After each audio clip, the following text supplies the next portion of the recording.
Today News Update. A warm welcome to your Barbados Today Evening News Update for Tuesday, July 5. So glad you could join us.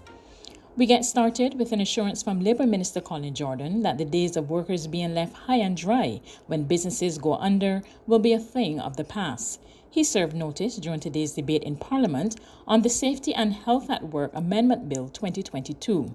He told the House there are moves afoot to amend the Protection of Wages Act. When a business finds itself in difficulty and has to be wound up, at this time, workers could be left high and dry, outside of the benefit that some creditors, I should say some other creditors, the benefit that they will receive. And so part of the amendment that we are seeking to make will protect working people in this country if the unfortunate materializes. The minister also outlined plans to reform the Employment Rights Tribunal to improve its efficiency and ensure justice is dispensed in a timely manner. The Employment Rights Act, there are some amendments to be made to that act. The Employment Rights Tribunal, which is established by the Employment Rights Act, that is a system of justice, a structure to dispense justice, but has operated for quite a number of years without rules. And we're in the final stages of preparing the rules to govern the operation of the Employment Rights Tribunal. Signs of relief on thousands of students who sat the Barbados Secondary School entrance examination, commonly known as the 11 Plus today. Education authorities report that the day went well for 3,300 children who took the test. When students emerged from examination centers this afternoon, some told Barbados Today they did their best. It was not hard or it was not easy. Okay, so what subject do you think you had the easiest time with? Grammar. All right, why so you just like grammar? Okay, what sort of preparation did you do leading up to the examination today? Did you do a lot of lessons? Yes, please. And my teacher gave us a paper of what we did in class, so I was revising that paper. The math was kind of hard, but I managed to get through it. And the grammar and composition was okay. The exams today was not it was not that hard, but I made it through. Most of the questions and the math were easy for me, but the grammar was easy as well. And also the composition, I made it through as well. Deputy Prime Minister Cynthia Bradshaw and education officials chatted with students at the end of the examination. She told reporters she was satisfied that the day went well and praised students and teachers. We talk a lot about the common entrance examination and its usefulness in some ways, and also the intention, obviously, to be able to move away from the examination. But the truth of the matter is that these children have worked very hard over the last 2 to 3 years in preparation for this examination in very difficult circumstances through a pandemic.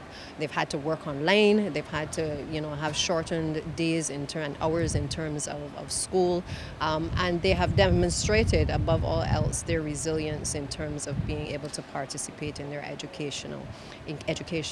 And so I really want to tip my hat to the students who've also been able to fare through this period and to wish them well in whatever they do. Meanwhile, Minister Bradshaw revealed that plans are still afoot to abolish the common entrance exam. She said a reform paper is now before the Cabinet. I'm well aware as well that the paper on the reform, I think, has been finally completed and is before the Prime Minister for consideration and then on to Cabinet. So I expect that those decisions will be made very shortly. Barbados and Suriname have signed a new agreement to improve cooperation and explore new economic opportunities. The agreement for a strategic dialogue and cooperation platform was signed during talks at the Presidential Palace in Suriname on Monday night. Prime Minister Mia Motley says the two countries have already been working well together. The truth is that we have seen already substantive engagement between our private sectors. We've seen substantive engagement with our ordinary people and in sports and in other areas. And we are also seeing a very strong and continuous relationship with the government and people of Suriname, because we believe that we have an obligation to work with people in our neighborhood. And you are one of those who, for every reason, it is only language and history that has separated us thus far.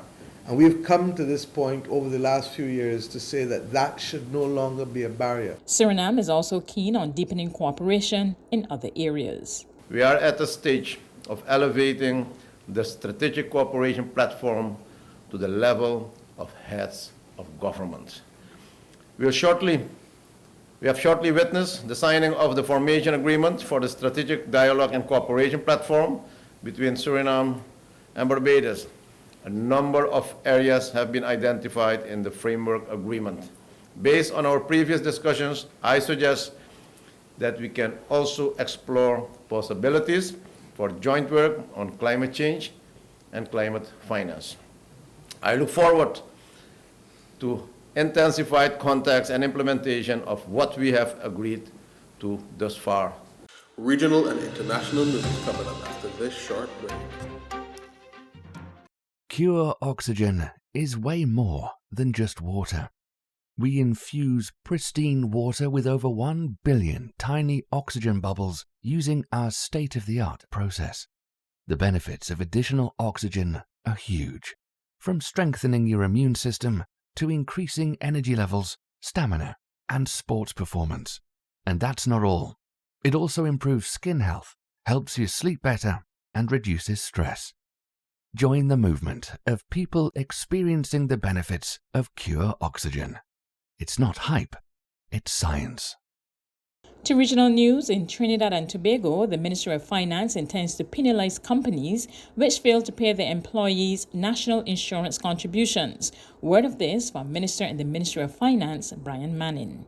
Outlining the current amnesty period for companies to make the necessary payments, Minister Manning said only 10% of the companies which are not making the payments are expected to take advantage of the amnesty. Where we think that we can target those delinquent employers with far greater accuracy than we have in the past. And we anticipate that there are about 4,000 delinquent employers in Trinidad and Tobago when it comes to making NIS contributions. Minister Manning added the ministry expects to collect tens of millions of dollars to add to the National Insurance Board's fund from these non-compliant employers.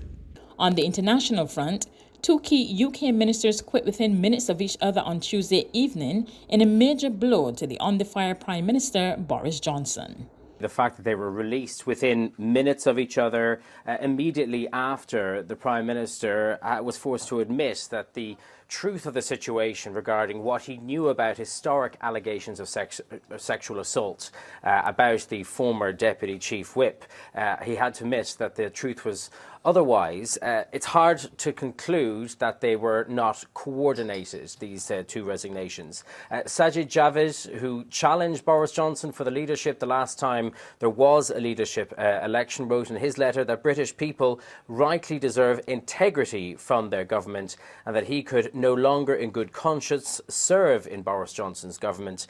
Rishi Sunak, a rising star, once seen as a rising star and potentially heir apparent to Boris Johnson within the party until a recent scandal, wrote that to step down as Chancellor or Finance Minister while the world is dealing with the consequences of the pandemic and the war in Ukraine is not a decision that he reached lightly.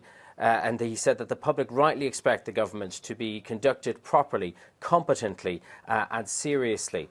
This sex scandal involving the former Deputy Chief Whip very much feels like the straw that broke the camel's back for Boris Johnson and particularly for these two ministers. It will be seen and is being seen as more proof of the Prime Minister's dishonesty, not about the scandal itself, but about what he knew about those historic allegations against Chris Pincher. That's news, but for the very latest, visit our website at www.barbadostoday.bb. You can also subscribe to our e-paper, email updates, or like us on Facebook, and sign up for our breaking news alerts via WhatsApp. We're also on Azumi Media and bus terminals, as well as screenplay at supermarkets and gas stations near you. You can also hear us on Capital Media HD 99.3 FM.